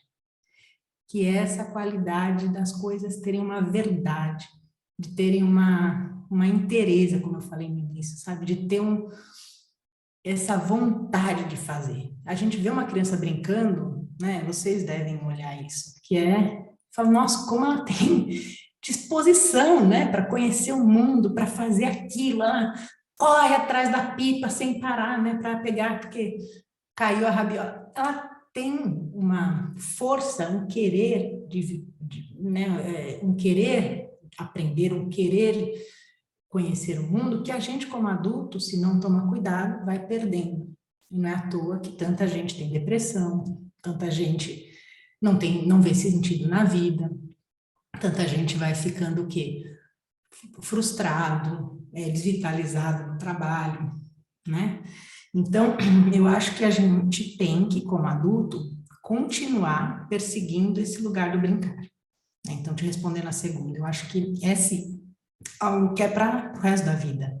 E quando não é, a gente entristece. A gente chega num lugar que é de, às vezes, niilismo, assim, de não ver sentido nas coisas. Porque muito desse lugar da infância é o lugar de um sentido pleno, porque ele tem a unidade, ele traz a unidade da vida. Porque a criança, quando brinca, ela está una com o mundo, ela não está em separação com o mundo, ela está numa totalidade. E a gente busca essa totalidade. A gente busca, às vezes, com uma pessoa que a gente se junta, e aí fica querendo que a pessoa se transforme a todo tempo, mas a gente busca isso, a gente busca no conhecimento, no trabalho, né? Essa plenitude. Então, acho que o brincar, claro que o brincar de adulto não é igual da criança, mas se a gente consegue, no nosso trabalho, no nosso dia a dia, na nossa relação com os filhos, com os alunos, ter uma qualidade semelhante ao brincar, a gente consegue caminhar mais próximo de uma coisa que nos traz saúde mental, física e alegria, e potência de vida, e acho que até vigor no sentido de manter um lado jovem, né, apesar de ser idoso. Por exemplo, você vê uma Lídia Ortelli, não sei se vocês já viram ela brincando, ela tem 80, ela fez 90 anos esse ano. Ela brinca, você olha, você vê uma criança brincando, você fala, num corpo de 90 anos, claro, mas assim, a alegria do olhar dela e do sorriso, você fala, nossa, ela conseguiu envelhecer tendo esse brilho nos olhos. Agora, ela está 100% do dia assim? Claro que não, ninguém está, nem a criança. Mas a gente precisa alimentar esse lugar, né? E eu acho que as crianças não podem ter como nós, ou eu acho que já garante muita coisa, né? É isso. Tina, não sei se eu te frustrei, se você queria ter ouvido que era para só aprender brincando, mas eu acho que eu não acredito que a escola dá para ser só brincando também, ela também é esforço. A grande questão é como a gente faz o esforço ter sentido, porque quando ele tem sentido, a gente se esforça. Olha a ginasta, né? A nossa querida ginasta linda que ganhou agora o Mundial, fugiu o nome dela, eu sou ruim de nome, a menina que ganhou, enfim, ela tem esforço, gente, não é? Só que tem uma alegria pelo trabalho dela, pelo esforço.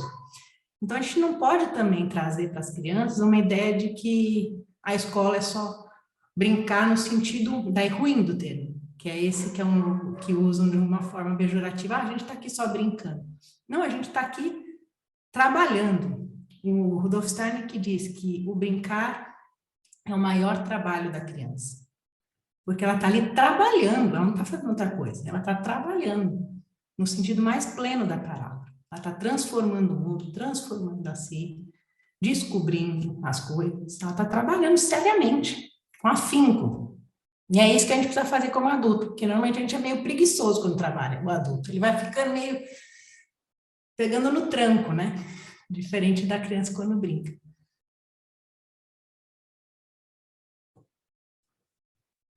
Deixa eu ver se tem mais Eliane, você algum levantou a comentário. mãozinha? Alguém levantou e baixou, né? Enquanto isso eu vou ler aqui. Sim, levantei. Pode falar, eu não sei quem que falou assim, levantei. Eliene.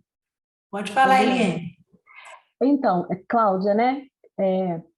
Eu acho que o grande desafio, né, para a gente adulto, né, enquanto ser humano, primeiro, né, é como quando a Tina fala dessa questão, né, se pode aprender tudo brincar, e você traz essa resposta, eu penso que tudo é a leveza que você dá, porque a gente pode falar de coisas sérias com as crianças, né, e a gente às vezes menospreza muito essa seriedade da criança, olhando para ela e às vezes não valorizando a sua fala, né, não tendo essa escuta para ela. Então, eu acho que o grande desafio do educador, do ser humano, é encontrar esse equilíbrio, né?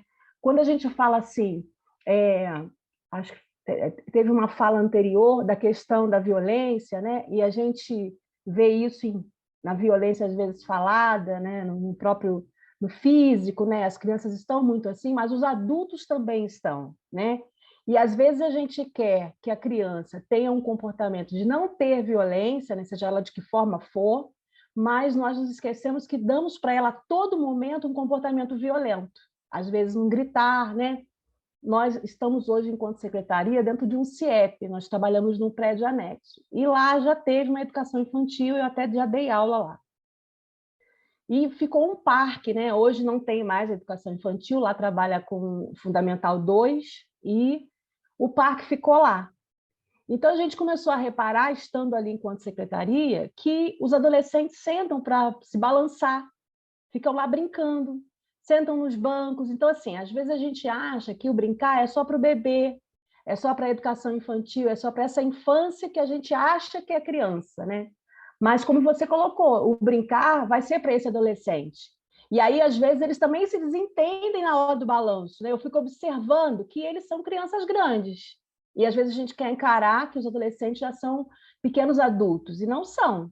E aí o primeiro comportamento que a gente tem é enrolar o balanço e guardar, acabar com a brincadeira, né? E isso enquanto adulto. Então, assim, às vezes a nossa postura, a gente quer uma postura diferente das crianças, e aí quando eu falo criança, eu estou colocando adolescente também, né? E às vezes até do próprio adulto, do próprio colega, e às vezes o nosso comportamento é um comportamento violento, seja no falar, né? Seja nas ações. Então, assim, eu acho que é um grande desafio, eu acho que não é fácil, mas no brincar a gente pode vislumbrar muitas coisas, né? É nesse brincar que a criança aprende a estar no lugar do outro, aprende a esperar, e aí, se a gente for falar sobre o que o brincar traz, né, o enriquecimento dele para o desenvolvimento, né, seja cognitivo, né, seja emocional, ele é muito grande. Então, assim, eu acredito que é só mesmo uma reflexão, né? Juntando a minha fala com a de vocês e aprendendo também, né? Que aí quando a gente escuta uma fala, quando você estava falando, eu comecei a pensar, né? Nesse comportamento adulto, que é o tempo todo, e aí depois da pandemia a gente vê falta de paciência, né? E a gente precisa também estar se policiando. Então, assim, às vezes a gente quer mesmo, a fala que fica isso, um comportamento da criança que nós, enquanto adultos, ainda não desenvolvemos. Eu acho que você traz uma coisa muito, muito importante, né? Que é essa questão, essa reflexão sobre o adulto, né? Porque é muito fácil a gente olhar para a criança e julgar a criança, né? Historicamente, a gente sempre teve uma relação muito desigual etária, né? Talvez essa seja uma das relações mais desiguais do que até as outras todas de gênero, raciais, e a etária, né? O adulto, ele tem exercido um lugar de uma autoridade autoritária, né? Salvo algumas exceções, né? E, mas, Cláudia, assim, só te interrompendo para dizer o seguinte também, eu já estive nesse lugar, porque quando eu, ainda professora nessa escola, e algumas crianças desentendiam, né? Porque geralmente o recreio, ele era coletivo, né? E às vezes tinham até crianças maiores, o balanço sempre dava problema, porque todo mundo queria para o balanço, né? Era um brinquedo muito disputado. Eu também já enrolei o balanço e acabei com a brincadeira, né? Então, assim, quando eu falo desse lugar também, de um comportamento também que já foi meu, tá? Oi, Eliane, mas é por isso que eu brinquei no começo, né? Assim, não tem quem não enrolou o balanço, né? A pessoa não enrolou o balanço, mas ela fez outra coisa, né? Assim, se eu como mãe, eu também. Você acha que eu ponho a cabeça todo dia no travesseiro e durmo em paz? Não, todo mundo erra. A questão, assim, eu vou insistir no que eu falei anteriormente, é o que a gente faz com esses erros. Se a gente está caminhando com esses erros, ou se a gente está repetindo os mesmos erros. Por que que todo mundo já, de certa forma, enrolou o balanço? Porque a gente também é fruto de pais que foram autoritários, de avós que foram autoritários. Aí se pegar até a mulher, né? De mulheres que foram omitidas nas suas vozes. Nós somos frutos de cidades que não foram pensadas para as crianças. Nós somos frutos de escolas autoritárias, na maioria das vezes, salvo uma ou outra escola que talvez escutam as crianças e deu liberdade a elas. Então, esse adulto, ele não tem como ser uma pessoa acolhedora, que escuta as crianças, que valoriza o brincar, que tem consciência do próprio corpo, se ele não se trabalhar. Claro que somos diferentes, tem pessoas que têm mais qualidade em um aspecto, outro, sim, e todos têm histórias de vidas diferentes também. Mas, em algum grau, todo mundo também sofreu, como criança, situações autoritárias. Então, a gente precisa reconhecer isso em nós. A gente precisa reconhecer no sentido não de, então é assim, e aí, então, justifica eu ser autoritário. Não. A gente precisa reconhecer para se trabalhar e não ser mais autoritário.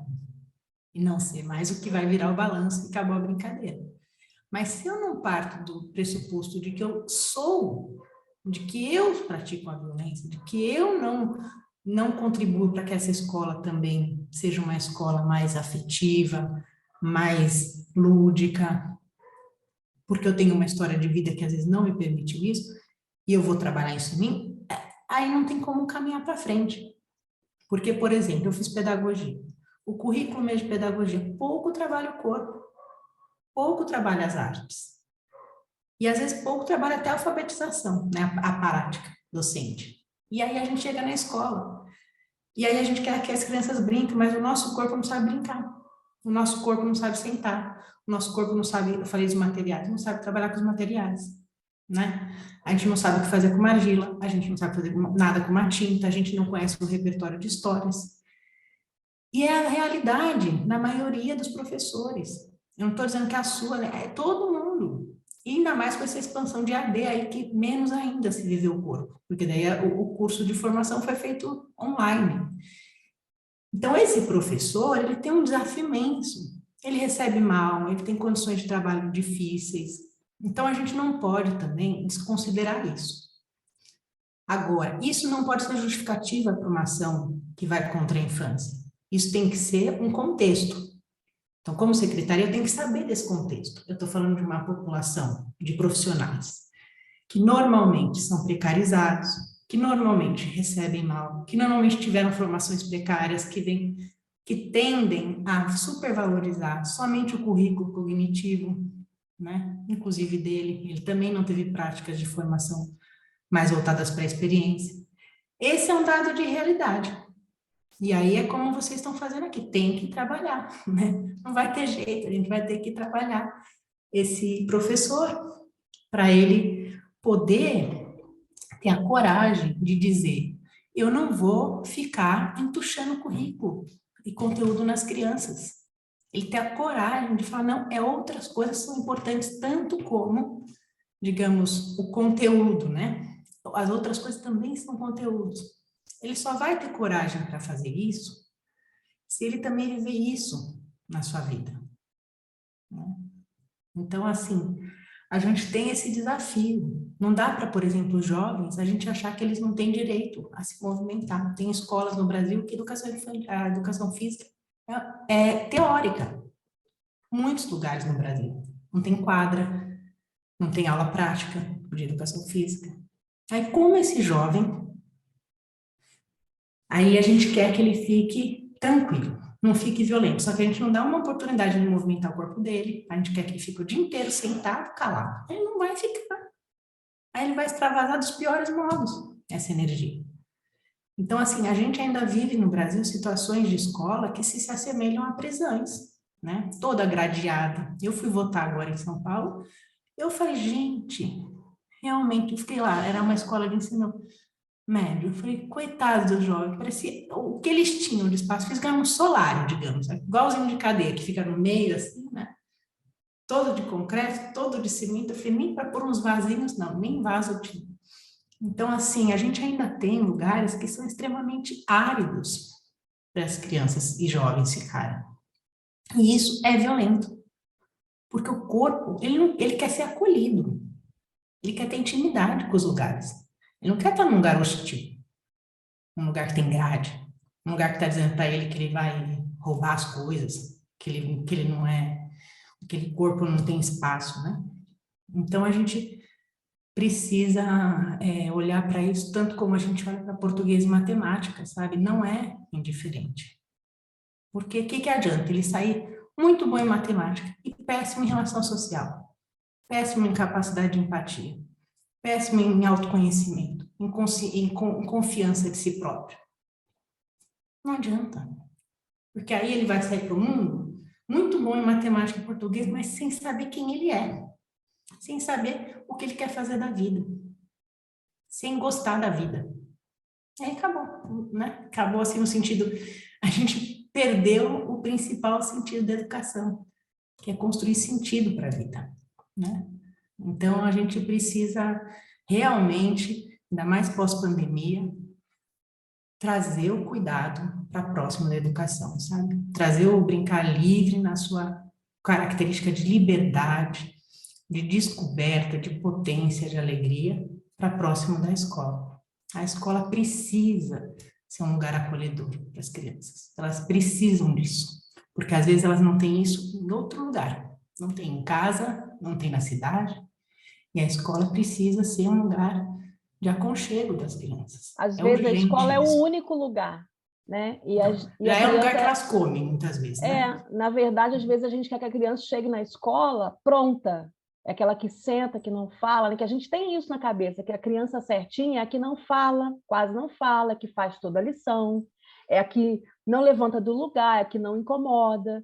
E, na verdade, muitas vezes as crianças estão pedindo socorro, porque ali é o único lugar onde, às vezes, ela pode se expressar, né? Mas a gente, às vezes, não tem esse olhar, essa escuta para essa criança, né?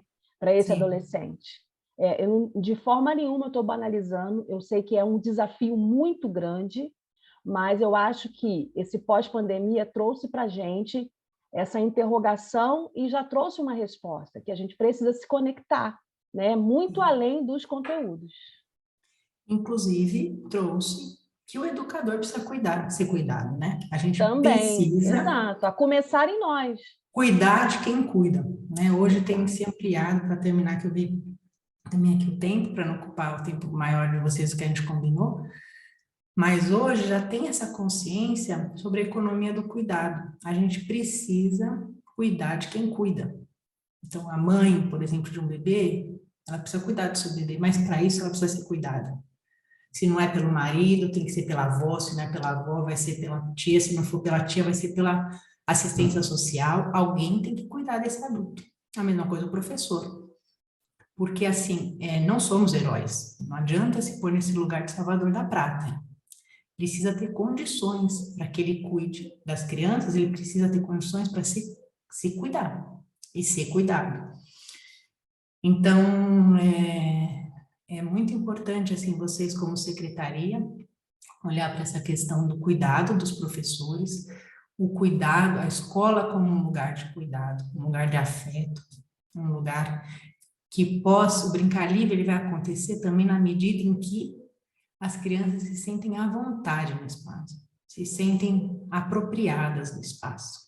E isso tem a ver com essas coisas que eu falei, no espaço ter beleza, ter aconchego, ter, sabe, um pouco assim, claro que isso para alguns pode assustar, mas a gente tem que tomar cuidado com essa pressão também de extrema aceleração na intelectualização das crianças, de conteúdo. calma, né? A gente não, é fundamental, claro, mas assim, não dá para ser essa pressa que está sendo, querendo alfabetizar as crianças já com 3 anos de idade. Essa antecipação prejudica o aprendizado. Então, a gente precisa olhar com mais calma para as coisas que são realmente essenciais na vida das crianças. E uma delas é elas poderem ser acolhidas. Isso é fundamental, porque sem acolhimento, o ser humano não consegue desenvolver a autoestima. E depois ele não consegue amar as coisas, nem a si mesmo, nem as coisas que ele vai fazer, seja o trabalho, o outro, a vida, o cachorro, qualquer coisa. A gente precisa desenvolver isso, essa capacidade de amar o conhecimento, né? Mas esse vínculo profundo com as coisas, né? Então, gente, era isso. A gente espero ter ajudado vocês aí nesse diálogo. Vocês também trouxeram boas reflexões e perguntas. Não sei se alguém quer falar alguma coisa, perguntar, pessoal de Mendes, de Mogi. Então, Ana Cláudia, a gente já está chegando aqui no final, né? A gente já chegou no limite do nosso tempo, apesar de que a gente começou uns minutinhos depois. Então, se alguém ainda tiver alguma pergunta, pode levantar a mão, mas eu acho que agora a gente vai fazer o momento fotografia. Você não sabe como funciona, é tua primeira vez, mas ele é um momento muito interessante, onde você já está percebendo que todo mundo tem que abrir a câmera, todo mundo vai sorrir, e o mais interessante é que o Wander faz a gente ficar com um sorriso congelado por bastante tempo, porque ele faz print de todas as telas, então ele pede que o pessoal não escreva mais no chat, porque o chat vai acabar cobrindo os rostinhos de alguém. Wander, você quer dar o comando aí? Deixa eu só dar uma contribuiçãozinha aqui, né, administrando aqui. Essa foi a live de maior frequência nossa. Chegamos a bater 80 pessoas participantes. São 3 telas para o Wander tirar print agora, no momento. Mas tá muito bom. Foi ótima também, né? E foi um aprendizado ímpar aí sobre não só o poder da brincadeira, né? E do brincar, mas principalmente também do esforço. Às vezes, tem que ter esforço até para brincar, né? E aqueles que, por acaso, tiveram algum problema, como eu tive alguns problemas com os meus alunos com brincar e com outras coisas na área de sistemas, tudo, o que solucionou foi brincar mais pequenininho, diminuir o PIB, brincar, sabe? Então, se você olha um problema muito grande, fica difícil, às vezes, querer brincar com aquele problema muito grande. Se você vai diminuindo, vai brincando com pequenas coisinhas, até chegar num limite que você consegue brincar, você vai conseguir ter prazer no brincar e isso não ser um esforço que vai te traumatizar, talvez, e você não vai querer mais brincar com aquilo. Então, é uma contribuição que eu queria deixar para reflexão e para provocação também, né? Mas que todos nós somos movidos por estímulos. Não existe fraqueza, existem pessoas desmotivadas, sem estímulo. Se você der estímulo, você motivar as pessoas, elas se tornarão fortes, que é aquela pessoa que se automotiva todo o tempo. Como a gente quer que as pessoas desenvolvam autonomia, elas precisam ter autonomia, inclusive, para se automotivar. É isso aí, gente. Obrigado. Obrigado, Roberto. Então, agora eu peço então, que vocês não escrevam, como disse a Tina lá no chat, para não cobrir o rostinho de quem está lá embaixo. Tá bom? Então, em 10 segundinhos, mais ou menos, a gente começa a pintá-los, tá bem? Então, abram as câmeras, sorriam, congelem os sorrisos, tá? Bacana. Então, daqui a pouquinho, em 5 segundos.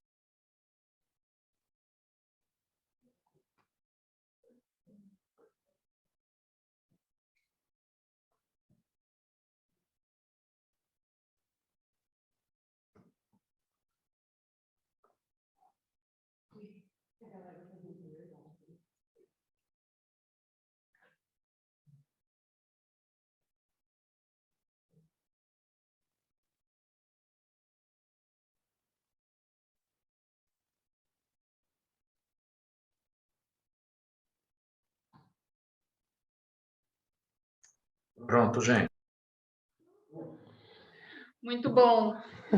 Obrigada a todo mundo. Obrigada, Roberto, pelo apoio, Wander pelas fotos. Ana Cláudia, muito obrigada por suas palavras, foram maravilhosas aqui. A gente precisava ter mais o pessoal da Alana aqui conosco. A gente sempre quer conexão com pessoas muito boas. A gente agradece a sua participação, agradece a ponte aí que a Maria Paula fez, né? Que é um presente para Mogi, né? Ter recebido a Ana Cláudia conosco. Maria Paula, obrigada. Roberto, obrigada. Mendes, obrigada pela sala e bom descanso para todos. Um beijo. Até mais. Tchau, Beijo tchau, pra gente. todos.